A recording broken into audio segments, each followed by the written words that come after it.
사우스 아프리카에 첫 번째 흑인 대통령이 있습니다. 누구일까요? 넬슨 만델라입니다. 나중에 노벨 평화상도 받았죠. 그가 이 정치 행보에 있어서 어려움도 있었습니다. 감옥에도 갔죠. 이제 정치적인 이유로 감옥에 가서 무려 27년을 보냈습니다. 상상해 보십시오. 1년을 감옥에 있어도 사람이 좌절을 경험할 텐데 27년의 긴 세월을 그 공간에서 갇혀 있었습니다. 근데 넬슨 만델라에게는 좋은 취미가 하나 있었어요. 감옥에 있으면서 지루하고 단조롭잖아요. 그래서 그 교도소장에게 부탁을 했습니다. 내가 좀 가드닝, 여기서 정원을 텃밭을 좀 일구고 싶다. 부탁이다. 처음에는 교도소장이 거절했어요. 설명도 없이 그냥 거절만 했습니다. 그러다가 나중에 좀 시간이 지나서 넬슨 만델라에게 허용을 해줬어요. 내가 가드닝을 해줬고 텃밭을 가꾸어도 좋다. 근데 이제 감옥이라는 곳이 텃밭을 일구어 가기에는 좋은 곳이 아니죠. 그래서 거의 사실은 이제 자갈밭이고 또 아주 이제 먼지만 많은 그런 곳이었습니다.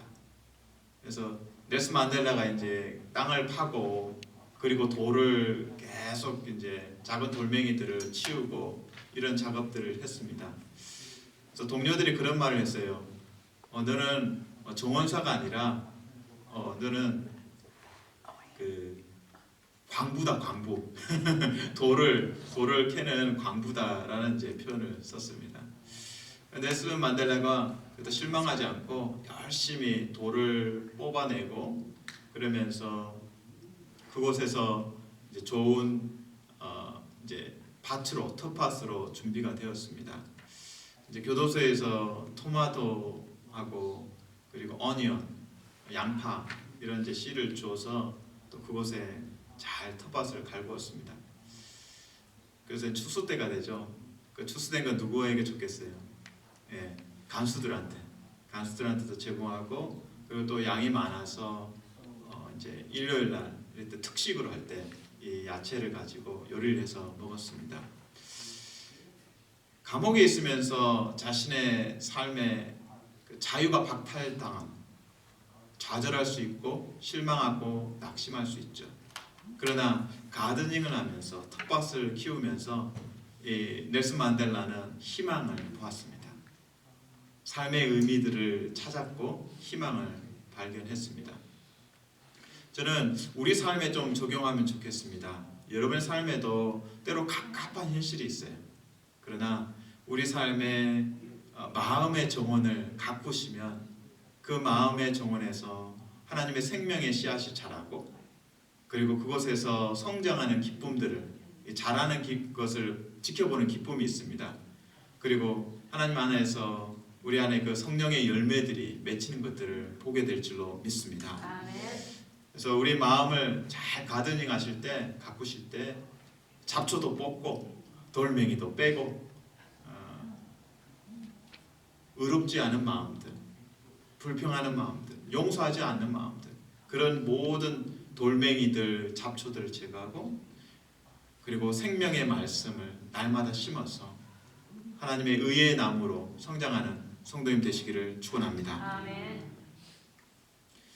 오늘 누가복음 17장 3절에서 5절 말씀 한번 같이 읽겠습니다. 3절에서 5절까지 시작. 너희는 스스로 조심하라. 만일 내 형제가 죄를 범하거든 경고하고 회개하거든 용서하라. 만일 하루에 17번이라도 내게 죄를 짓고 7번 내게 돌아와 내가 회개하노라 하거든 너는 용서하라 하시더라. 사도들이 주께 여짜오되 우리에게 믿음을 더하소서 하니. 아멘. 5절에 보시면 이렇게 말합니다. 사도들이 주께 여짜오되 우리에게 믿음을 더하소서 하니. 믿음을 더해달라고 제자들이 예수님께 요청합니다. 어떤 믿음일까요? 바로 3절, 4절을 읽어보시면 용서에 대한 내용입니다. 그렇다면 용서할 수 있는 믿음을 더하소서 이렇게 적용할 수 있습니다. 우리가 기도할 때 주님 믿습니다 하고 이제 선포할 때가 있죠. 그러나 우리가 정말 구해야 될 그 믿음은 바로 용서하는 믿음입니다. 그래서 영어 성경에 increase our faith, 우리의 마음, 우리의 믿음을 더해 달라는 그 간절한 기도가 우리의 기도가 되면 좋겠습니다. 특별히 앞에 3절 4절에서는 용서에 대해서 설명합니다. 누군가 나에게 잘못했을 때, 그래서 하루에 7번 잘못을 하고, 그런 경우도 참 드물죠. 물론 부부간에 또 그럴 수도 있죠. 하루에 7번 죄를 범하고 또 매번 찾아와서 잘못했다고 용서해달라고, 그렇게 하면 어떻게 합니까? 꿀밤을 때립니까? 그때마다 용서하라고 오늘 말씀을 가르치고 있습니다. 물론 여기서는 숫자 7번은 여러분이 숫자를 세어가면서 용서하라는 의미가 아니죠. 무한대라는 뜻입니다. 끊임없이 용서하라는 거죠. 그러면 여러분 마음 안에 질문이 생깁니다. 불가능해요. 그거는 미션 임파서블입니다. 불가능한 일입니다. 어떻게 하루에 7번씩, 아니 그 이상 용서할 수 있겠습니까? 제가 도저히 이거는 감당할 수 없습니다. 그래서 제자들이 불가능하다고 예수님께 말하는 거죠. 예수님 불가능해요. 어떻게 하죠? 어떻게 용서할 수 있어요? 어떻게 끊임없이 용서할 수 있습니까? 그래서 제자들이 간구합니다. 예수님, 우리의 믿음을 좀 더해 주세요. 용서할 수 있는 믿음을 더해 주십시오. 그게 여러분의 기도 제목이 되면 좋겠습니다. 그러자 예수님이 그 제자들의 요구에 응답해서 비유를 하나 이제 설명하십니다. 그것이 6절의 비유입니다. 6절에 겨자씨와 그리고 뽕나무가 등장합니다. 같이 한번 읽겠습니다. 6절 주보에 있습니다. 시작. 주께서 이르시되 너희에게 겨자씨 하나만한 믿음이 있었더라면 이 뽕나무더러 뿌리가 뽑혀 바다에 심겨라 하였을 것이요 그것이 너희에게 순종하였으리라. 아멘. 예수님께서 갑자기 겨자씨 하나 같은 믿음을 이야기하시고 뽕나무를 또 이야기하십니다. 너희가 겨자씨만한 믿음이 있으면 그 믿음을 가지고 뽕나무를 향해서 선포하면 그 뽕나무가 뽑혀서 바다에 던져지고 바다에 심겨질 것이다. 무슨 말입니까? 불가능한 것이 믿음이 있으면 가능하다는 거죠. 어떤 믿음입니까? 예수 그리스도를 통해 우리에게 보여주신 하나님의 사랑, 하나님의 용서 때문에 우리가 타인들을 용서할 수 있습니다. 근데 오늘 6절에서 겨자씨와 또한 뽕나무가 아주 큰 대조가 됩니다. 무엇의 대조입니까? 크기의 대조죠. 겨자씨는 가장 작은 것의 대표적인 것이고, 그리고 뽕나무는 거대함의 상징입니다. 근데 여기서 우리가 알아야 될 것은 뽕나무가 수명이 좀 깁니다. 몇 년 정도 될까요? 뽕나무가 600년. 뽕나무가 600년을 수명을 갖고 있다고 합니다. 그렇다면 600년을 살아가면서 뽕나무가 위로 성장하는 것도 있지만 아래로 성장하는 것도 있죠. 무엇입니까? 뿌리. 600년 동안 뿌리를 내리면서 물을 찾아가고 영양분을 찾아가면서 얼마나 뿌리를 내렸겠어요. 600년 동안 자란 뿌리가 있다면 눈에 보이지 않지만 얼마나 뽑기가 힘들겠어요. 여러분이 잡초를 뽑아도 뽑다 보면 위에만 뽑혀요. 그러나 뿌리까지 뽑아야 된다는 걸 잘 압니다. 작은 나무도 뿌리채 뽑으려면 힘들어요. 그러나 뽕나무는 600년을 버텨냈어요. 뿌리가 얼마나 견고하겠습니까? 뽑을 수가 없어요.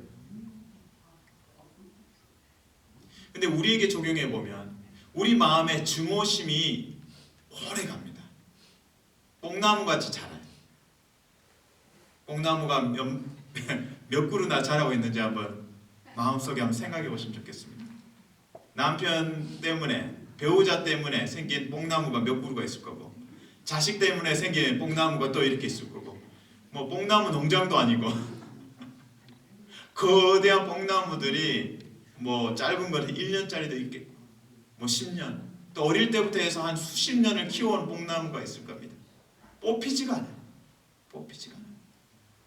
그러나 하나님은 오늘 예수님께서 우리에게 도전하고 말씀하십니다. 뽕나무를 뽑을 수 있다. 우리 안에 오래된 분노와 증오심을 뽑을 수 있다라고 선포하십니다. 무엇으로요? 겨자씨 하나 날 만한 믿음. 그런데 여러분한테 질문이 생기죠. 겨자씨 너무 작은데 어떻게 그게 가능해요? 이 작은 것으로 뽕나무를 뽑는 게 불가능하잖아요. 우리는 겨자씨 비유가 다른 본문에서 또 등장하는 것을 알고 있습니다. 바로 천국에 대한 겨자씨 비유입니다. 겨자씨가 지금 눈에 보이기는 작지만 그 미래를 담고 있어요. 거대한 미래를 담고 있어요. 그 겨자씨가 심겨지고 물을 주고 그 겨자씨가 자라기 시작하면 거대한 나무가 되고 그 거대한 나무 위에 새들이 와서 깃들게 됩니다. 그것이 겨자씨의 미래입니다. 우리는 겨자씨 하나를 보면서 그 미래를 보고 그 가능성을 보게 되고 우리가 그 미래 가운데 동참하게 됩니다. 한번 볼까요? 누가복음 13장 18절 19절에 겨자씨, 천국에 대한 겨자씨 비유가 담겨져 있습니다. 18절 19절을 같이 읽겠습니다. 시작. 그러므로 예수께서 이르시되 하나님의 나라가 무엇과 같을까? 내가 무엇으로 비교할까? 마치 사람이 자기 채소밭에 갖다 심은 겨자씨 하나 같으니 자라 나무가 되어 공중의 새들이 그 가지에 깃들였느니라. 아멘. 본문은 천국의 비유입니다. 그리고 겨자씨 한 알이 심겨졌습니다. 그리고 자라서 나무가 되고, 그리고 그 나무가 얼마나 거대한지 공중의 새들이 깃들게 됩니다. 새만 깃들겠습니까?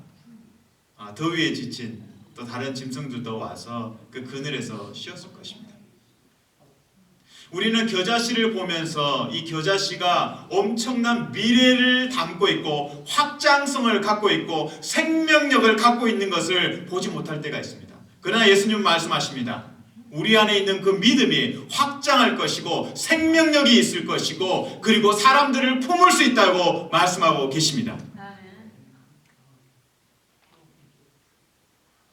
예수 그리스도의 십자가를 통해서 보여주신 그 믿음은, 십자가의 그 복음은 세상 사람들에게는 비웃음을 살 수 있습니다. 예수 그리스도가 십자가에 죽었다며? 사형을 당했다며? 아이고 부끄러워라. 복음은 세상 사람들의 눈에는 아주 작습니다. 겨자씨 하나 같습니다. 그러나 그 복음을 우리가 영접하면, 그리고 우리 마음밭에 뿌려지고 자라나기 시작하고, 그래서 나무가 되고 성장하고 그리고 생명들을 품게 됩니다. 우리는 예수 그리스도를 믿고 하나님의 자녀가 되었습니다. 그러나 우리가 마음을 넓히는 데 시간이 좀 필요하죠. 우리가 사람들을 미워하기 시작하면 사람들을 판단하고 저 사람은 나보다 부자니까 같이 사귈 수 없어. 저 사람은 빨간색을 좋아하니까 나는 빨간색 좋아하는 사람 싫어. 나는 파란색이 좋아. 나는 보라색이 좋아. 저 사람은 일식을 좋아하는데 나는 중국식이 좋아. 뭐 이렇게 식성이나 습관이나 또 선호, 기호도에 따라서 사람들이 조금씩 이렇게 어울리지 못할 때도 있고, 또 나한테 잘못한 거 있으면 마음속에 잘 기록을 해두죠. 메모를 잘 해둡니다. 그러면서 우리가 깨닫는 것은 우리가 구원을 받았고 우리 안에서 천국의 확장성이 있어야 된다는 겁니다. 우리 안에 천국에 성취되는 것은 무엇이냐? 사람들을 더 많이 품는 거예요. 마음이 좁쌀만 하다고 하죠. 오늘 성경으로 표현하면 마음이 성장해서 나무가 되는 것이 아니고 겨자씨만하게 있으면, 나만 구원받고 사람들을 배척하게 되면, 미워하게 되면 그냥 겨자씨로만 있는 거예요. 겨자씨의 천국 비유는 무엇입니까? 성장하는 것입니다. 나무가 되고, 그리고 더 커져서 새들이 와서 깃들 정도로. 새들이 한두 마리 오겠습니까? 새들을 떼지어서, 철새들처럼 수백 마리가 떼지어서 오는 그런 그림을 연상해 보십시오. 하나님이 우리에게 믿음을 더하셨을 때는 혼자서 구원의 기쁨 가운데 있으라는 것이 아닙니다. 많은 사람들을 더 품으라는 겁니다. 내 빚, 나에게 돈 100불 빌려가고 안 갚았지. 내가 너하고는 말도 안 할 거야.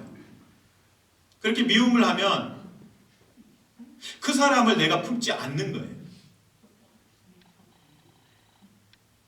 저 사람이 내 아들, 딸에게 험한 말 했어. 그럼 또 자식에게 또 나쁘게 하면 막 오래 가잖아요, 부모는. 그러면 딱 이 뽕나무가 막 자라는 거예요. 내가 생명나무로 자라는 것이 아니라 뽕나무를 키우고 있어요. 여러분의 시간과 에너지와 노력을 어디에 쏟아야 됩니까? 잡초, 뽕나무에 투자하지 않고 우리 안에 있는 생명을 품고 이 겨자씨가 자라서 겨자씨 나무를 키우는데 사용해야 합니다.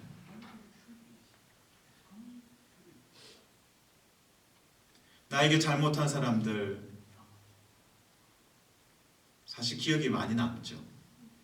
나한테 잘한 사람도 기억이 있지만 또 나한테 잘못한 사람들에 대한 기억들이 아주 많이 있습니다. 요즘 제 아들은 막 마음이 불편한 마음들이 있어요. 요즘 조이가 저희 딸이 너무 많이 먹어요. 어제도 팝콘을 가지고 사줬는데 큰 봉지, 영화를 보면서 혼자서 팝콘을 거의 다 먹었어요. 그리고 제가 아들하고 운동을 하고 돌아왔더니 정말 그 봉지만 남고 밑바닥에 이제 팝콘 몇 조각이 있는 거 그게 남겨져 있는 거예요. 그러니까 분명히 월마트 가서 쇼핑을 같이 했거든요. 그거를 산 거를 알고 있는데 팝콘을. 근데 팝콘이 이제 줄어들어 가지고 너무 불편한 거예요. 또 얼마 전에도 칩을 샀는데 칩을 이렇게 큰 걸 샀는데 또 동생이 다 먹고 정말 몇 조각밖에 안 남아 있는 거예요. 이게 불편한 마음이 있죠. 근데 그런 불편한 마음과 미워하는 마음이 생기면 뽕나무를 키우는 거예요. 여러분 안에 뽕나무들이 뽑아지는 은혜가 있기를 축원합니다.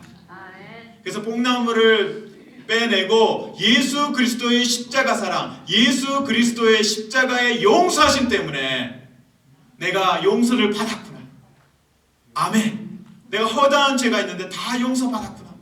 그래서 나에게 잘못한 사람들 한 사람 한 사람을 용서하면 그 사람을 품게 되고 그 사람을 내 나무 가운데 초대하게 되는 것입니다. 그때 우리는 천국을 이 땅에서 구현할 수 있게 됩니다. 뽕나무를 뿌리가 아주 깊게 자리 잡고 있습니다. 그러나 예수 그리스도의 십자가 사랑을 묵상하고 감사하고 찬양하면 예수 그리스도의 사랑이 심겨집니다. 그래서 에베소서 말씀처럼 예수 그리스도의 사랑이 뿌리를 내리고 터가 굳어지고, 그래서 뽕나무는 사그라들고 뽕나무가 뿌리채 뽑히는 우리의 증오심과 미워하는 마음들이 다 뽑히고 용서의 성도가 되실 수 있기를 축원합니다. 용서에 대한 예화를 하나 말씀드리겠습니다. 지난 수요일에 있었던 일입니다. 텍사스 달라스에서 살인 사건이 있었습니다. 이제 수요일에는 법정에 재판이 있었고 사건은 1년 전에 있었습니다. 여자 경찰이 당시 1년 전에 퇴근을 했습니다. 퇴근을 하면서 이제 총기를 소지하고 있었죠. 근데 이 문자를 주고받느라고 엘리베이터를 탔는데 잠깐 혼란이 생겼어요. 혼동을 내서 본인은 3층에서 내려야 되는데 4층에서 내린 거예요. 그 4층에서 내려서 이제 자기 집인 줄 착각하고 복도를 따라서 가서 이제 문을 열었어요. 그 문을 열고 딱 들어갔는데 그 방 안에 흑인이 아이스크림을 먹고 있는 거예요. 이 여자 경찰은 자기 집이라 이제 착각하는 거예요. 그 흑인은 자기 집에 있는 거고, 흑인은 흑인 집에 있는 거고 본인. 근데 여자 경찰은 자신의 집이라 또 착각하는 거예요. 그래가지고 총기를 꺼내서 바로 사격을 했고 그 자리에서 그 흑인은 죽게 됩니다. 20대 중반의 아주 젊은 나이에. 그리고 나서 이제 재판이 지난주 수요일날 진행이 되었습니다. 그 증인석에 그 피해자의 남동생, 18살 남동생이 앉았습니다. 그 남동생이 놀라운 메시지를 전달을 했어요. 그 가해자 전직 여자 경찰에게. 그 경찰도 이제 30대 초반의 젊은 나이입니다.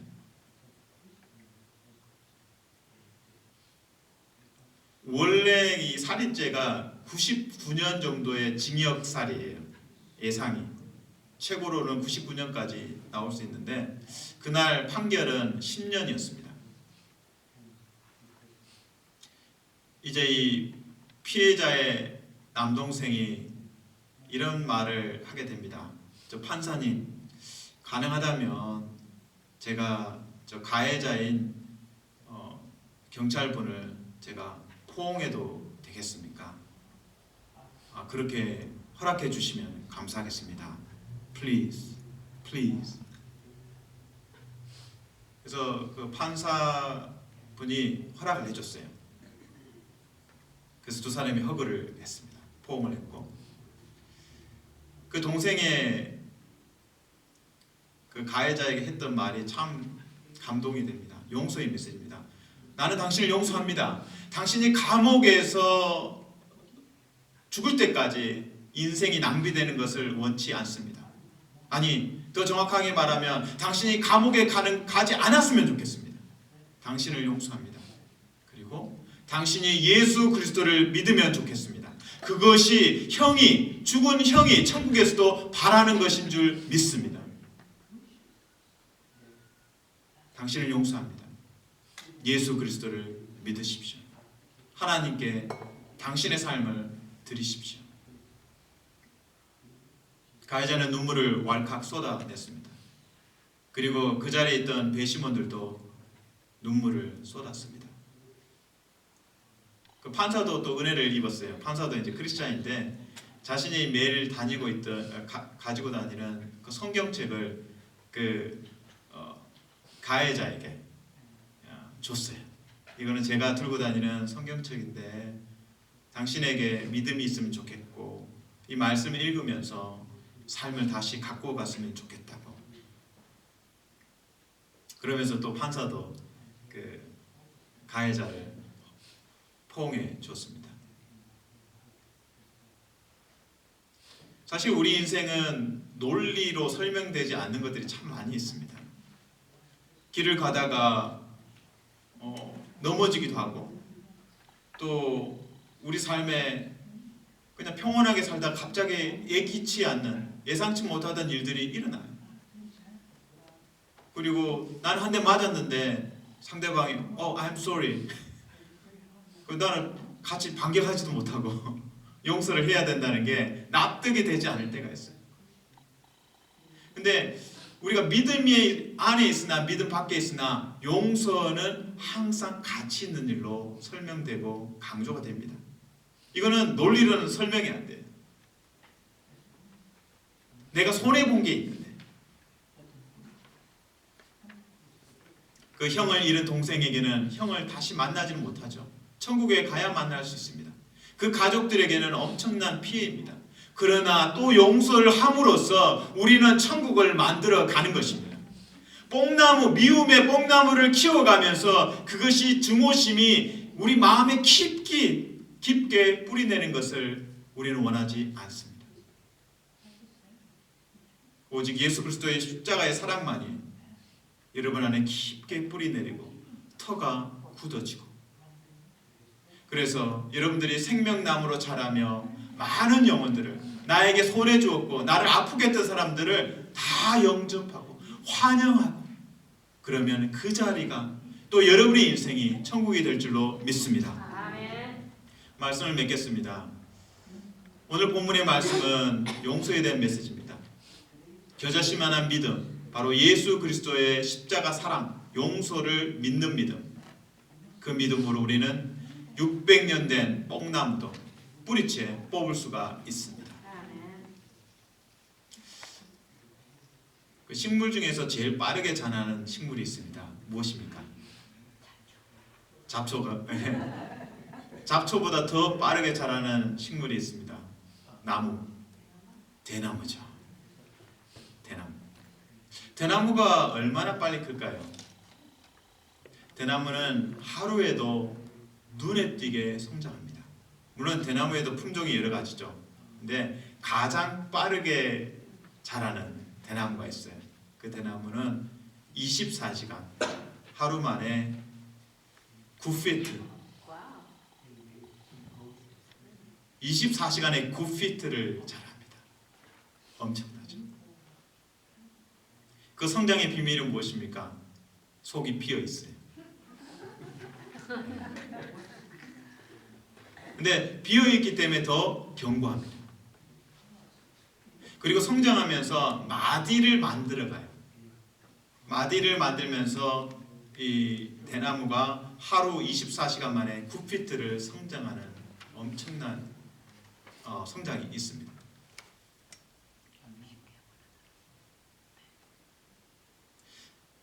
저는 이 대나무의 삶이 우리의 삶이라고 생각합니다. 여러분들이 뽕나무를 미워하는 마음을 품게 되면 성장이 더디고 자라지 않습니다. 미워하는 증오심을 비우면 그때마다 마디가 생기고, 속은 비면서 마디가 생기고, 그리고 쭉쭉쭉쭉 자라가게 됩니다. 여러분이 아픔을 당하고 나에게 힘들게 한 사람이 있을 때마다 내가 성장할 수 있는 기회로 아멘 하시면 좋겠습니다. 아멘. 그래서 그 아픈 일들을 계속 품지 않고 십자가 앞에 내려놓고 내가 하나님 용서받은 자라서 용서하겠습니다. 그러면 우리 속 마음이 비워지고, 그리고 마디가 생기면서 쭉 성장하게 됩니다.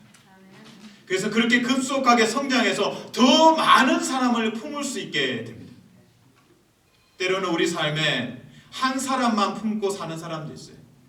그냥 한 사람, 나 자신만 품고 그냥 평생을 사는 사람이 있어요. 그러나 주님이 이 시간 도전합니다. 십자가의 사랑으로 용서하면서 나를 힘들게 했던 사람, 천벌 빌려가고 갚지 않은 사람, 그러면 좀 밉죠. 또 내 자녀에게 함부로 대했던 사람, 그런 사람들을 용서하면서 그들을 환영하고, 그러면 그 삶이 바로 예수 그리스도의 삶입니다. 죄인과 창녀와 세리들, 그들까지도 품고 사랑해서 여러분들이 천국을 이루어가고 용서하는 성도님 되시기를 축원합니다. 기도하겠습니다.